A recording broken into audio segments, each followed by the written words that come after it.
This guide is aimed at newer or less experienced players. It will hopefully cover the things you should first focus your attention towards. I have also written a Google Doc, linked in the description and pinned comment. This video will be broken down to 3 main sections: learn the maps, how to gather intel, and some additional useful tips. Map knowledge is probably the most important thing in Siege. It's what will give you the confidence you need to make your pushes and guide your decision making. We can break this down to 3 sections: callouts, verticality, and site setups. Learning callouts is an important part of Siege.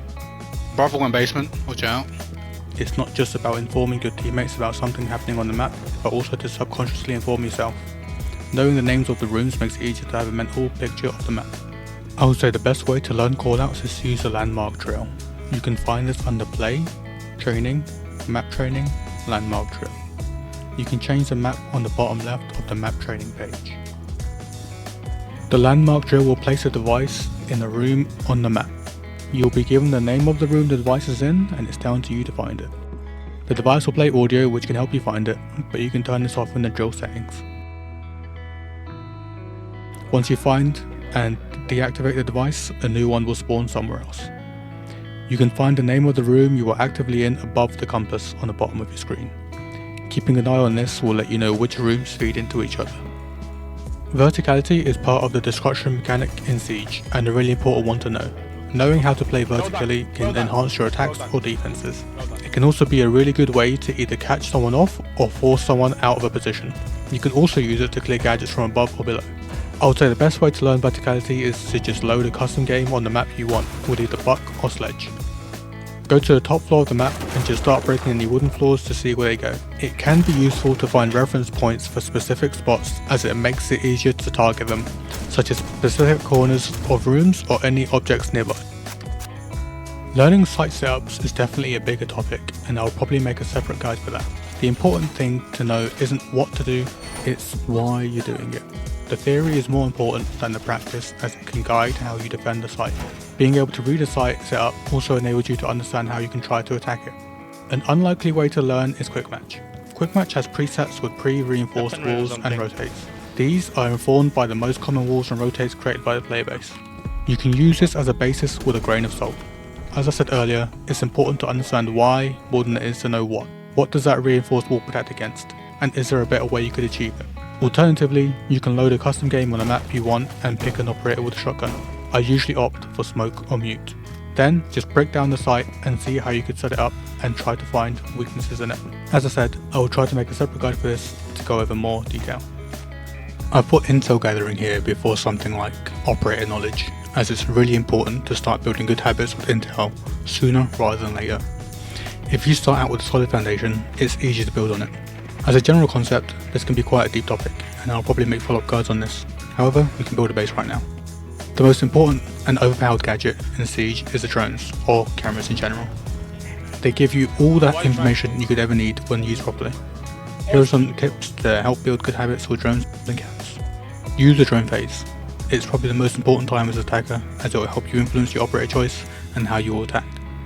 A wasted drone phase will force you to discover the defense as you enter the building, which will slow you down and can leave you unprepared. Keep your drones alive for as long as possible. It's so easy to feel lost in a game when you have no intel. You have 2 drones, and it's perfectly reasonable to expect at least one of them to survive the entire round, including prep. Speaking of, a quick reminder, you have 2 drones. It's easy to forget. You have the drone from the prep phase and one in your pocket. Use both to help guide your way through the map. Try to hide cams and drones in places where they're useful to you. This can be covering a flank or an unheld area, for example, or tucked away around an area you want to protect. Cams and drones give audio intel too. Sometimes you might not be able to see something, but you might be able to hear it. 5 seconds to go. Sound is also a massive topic. There are so many sound cues in Siege, and I won't cover them here. As you play, I'm sure you'll pick up on them. It can be as obvious as an explosion to let you know something got breached, or as subtle as the noise someone makes when changing stance. Try to pay attention to the audio cues you get early on so you can attribute them to the correct thing. Now we'll go over some general starter tips that I think are quite useful. Don't rush into ranked. I get that level 50 can seem like a high barrier of entry, but you will definitely not be ready for ranked. I would say you're ready for ranked when you know all of the maps in the ranked pool to a comfortable level, even the ones that get banned. Why? Because eventually you have to play that map. Would you rather play it blind or have some idea of what to do? especially because a lot of the player base just don't learn the maps they don't like. It gives you an immediate advantage. You should also have a decent roster of operators and know how to play them. There are 2 bans and 5 in team, so having 7 operators you can play guarantees you get at least one of your preferred choices. Of course, 7 might be a bit high, but it's better to be flexible than not. Rushing into ranked before you're really ready can make it harder to climb following seasons too, with how the rank system works. I will cover this in a bit more detail in another video, but just know that your initial rank impacts the following season. Take your time learning the game. Siege is probably the most complex FPS game out there and will only continue to get more complex as the seasons go by. The learning curve is incredibly steep, and you'll be against people who have been playing the game for years. There's no real way to prepare for that, other than to just take it one step at a time. Make sure you take the time to understand why things are happening, like when you die, which you will do, so you can prevent it happening again. When it comes to finding the operators for you, find a playstyle that suits you. You can get an idea from this by how you play other games and try to find an operator that best suits it. I hope to do operator rundowns on all the operators, but that'll take a bit of time. There's already fairly solid information on the operators out there though to help guide your picks. I would also recommend playing the extraction beta, as this will give you 18 operators for free. There are a bunch of videos on the settings you should use, but my advice is to not blindly copy any setting. Make sure you understand it first. I've seen some videos that try to explain settings, but their explanations aren't great, or they try to compare settings with heavy confirmation bias to try to add weight to their opinion. It's okay to try settings, but make sure you understand how they impact your game so you actually know if they're effective. If you change a setting and don't notice anything different, then you need to change it. Although, speaking of settings, here's the part where I talk about some settings. These aren't graphics or performance related though, they will be purely focused around gameplay. I will break this section down into 3 parts, based on where in the settings you can find them. There will be general, control, and accessibility. This setting is a pretty straightforward on-off switch. You will notice the camera controls will be different when there's different types of observation tools. The standard is Q and E if there's only one type, but with the second you also get 1 and 3. This is because the game will categorize the camera types for you, so you can target what type of camera you want to watch. 1 and 3 will cycle between the types, Q and E will cycle between the cameras themselves. With cycling turned off, when you reach the last or first camera of that type, pressing E or Q will cycle you to the next camera type. So, when I get to the second drone and press E, it moves me to the SAM cams. With cycling turned on, when you reach the last or first camera of that type, pressing E or Q will take you back to the first or last camera of that type. So, in this case, spamming E will keep me in the drones until I press 3 to move to the SAM cams. I prefer to have this turned on because it gives you more defined control over watching cams. If I need to cycle between 2 vault cams, for instance, I can just press E without having to worry about it switching to any default cams. This is a setting that is up to you, but I would recommend getting comfortable with having it turned on just for the extra control. Of course, even with it turned off, you can still cycle with 1 and 3 without having to run through all the cams on a specific type. There's 3 settings for diffuser pickup: automatic, manual, and both. Automatic means you simply have to walk over the diffuser to pick it up. However, if you drop it, you cannot pick it up without walking off it and back onto it. Manual means you must walk within pickup radius of the diffuser and then press an interact button to pick it up. It will never pick up the diffuser without you interacting with it. Both allows you to do both. You can walk over the diffuser to pick it up and also pick it up manually if you don't pick it up automatically. I personally use both, but you can use whichever you prefer. It may depend more on your role and how much you play with the diffuser too.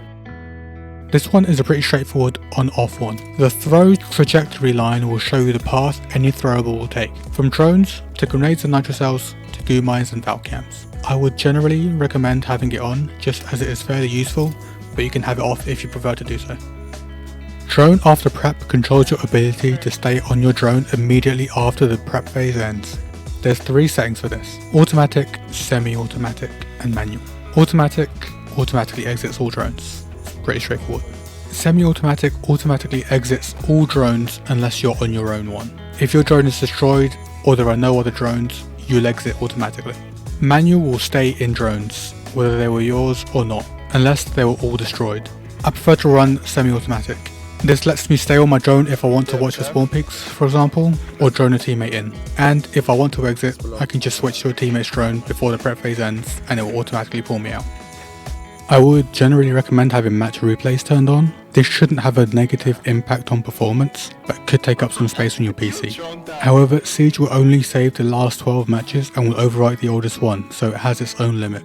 Match replays are a great way to review your own gameplay to improve, or just to double check something if you need to. I'm not going for dining again. Well, he got you. Pretty nice. This is another straightforward setting, either toggle or hold. The drone speed boost will give your drone a little speed boost when triggered.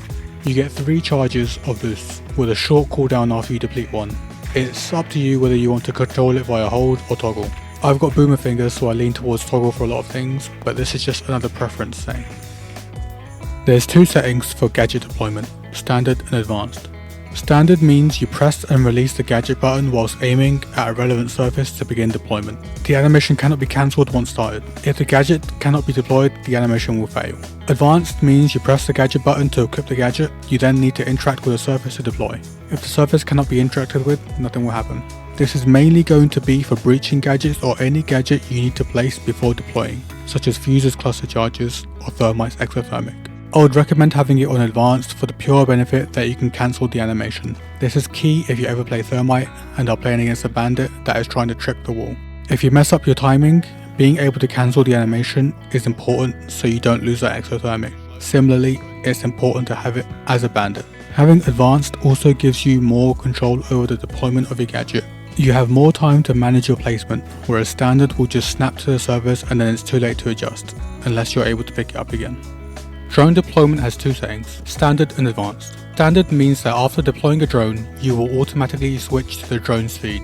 Advanced means that after deploying a drone, you will manually need to switch to the drone's feed. I would advise switching to advanced. Having it on advanced retains control over your operator. You choose when you switch to that cam, if at all. You can just throw a cam behind you as a flank cam and then go back to pushing, for example. If you throw a drone and get pushed, you are essentially a sitting duck on standard.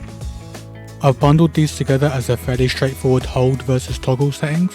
Just something to be aware of for comfort, it's purely a preference thing. Screen shake intensity controls the intensity of the screen shake by anything that would normally impact it, namely explosives. There's 3 settings for this, default, medium and off. This can be problematic if you're playing a breacher or otherwise explodey person, as it will have a minor impact on your screen. It can also make immediate gunfights around explosives harder to manage. I would generally recommend having this turned off, but it is a setting you should be aware of in any case. Motion blur is a simple on-off switch. When turned on, you get a slightly disorienting stun effect on taking damage. When turned off, you just get a red outline instead. This one comes down to preference, but I prefer it turned off for clarity. Less of the screen goes out of focus when taking a gunfight. I will note though, if you're used to having it on, it can be a little jarring when you turn it off. It definitely takes a little getting used to. This one is an interesting one. You can choose between having a white or black screen when flashed. I decided to test both, just to compare them. You can choose which you prefer.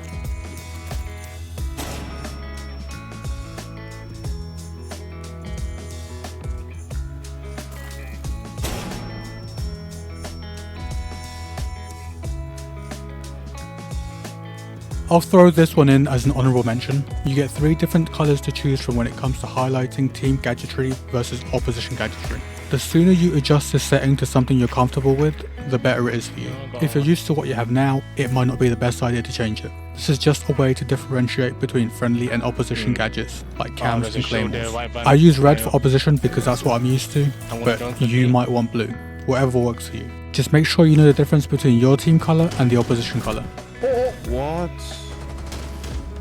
What the fuck? I'm sorry, bro. You didn't have an outline on you. I tested motion blur with stuns and it doesn't seem to have any impact.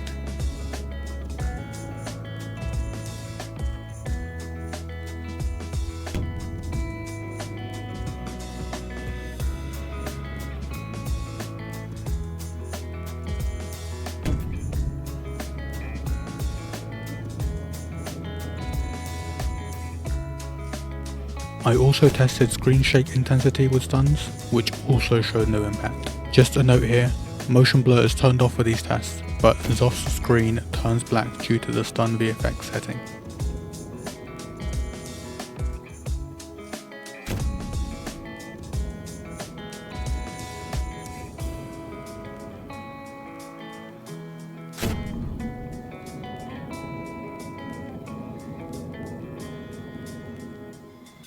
I also tested screen shake intensity with Oryx, which should also apply to Blackbeard. It doesn't seem to have any effect.